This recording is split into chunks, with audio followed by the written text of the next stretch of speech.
bad news is that's exactly what the government has used to basically put us in the situation that we are in. You have signed contracts with the government that you are not aware that you have signed. Now, another ruling here says that the general rule is that an unconstitutional statute, although having the form and name of law, is in reality no law, but is wholly void and ineffective for any purpose, since unconstitutionally dates from the time of its enactment, and not merely from the date of the decision branding it so. So, if I pass a law that tries to make slavery legal, and we do that for about 10 years, and somebody says, wait a minute, I think slavery is illegal and unconstitutional. It doesn't become unconstitutional 10 years from now. It's unconstitutional to start with. It was never a law in the first place.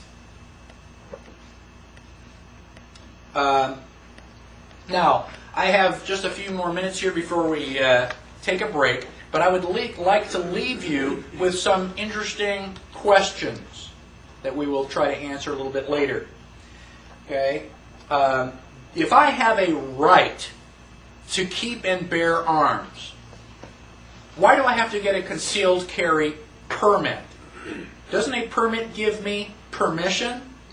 Permission is related to a privilege. If I have a right, that's a contradiction. You cannot give me a permission to exercise a right. It's a contradiction. And privileges are generally identified by a permit or a license, a piece of paper that somebody gives me says, okay, you have a license to drive. Why do I need a license to drive if I have a right to travel? And more importantly, if I get a marriage license, what does that marriage license give me permission to do that I could not do before the marriage license? And who is giving me that permission? And where did they get the power to give me that permission? And where did the first marriage license start with in the first place? Think about those things. We're going to take about a 10-minute break and then we'll come back.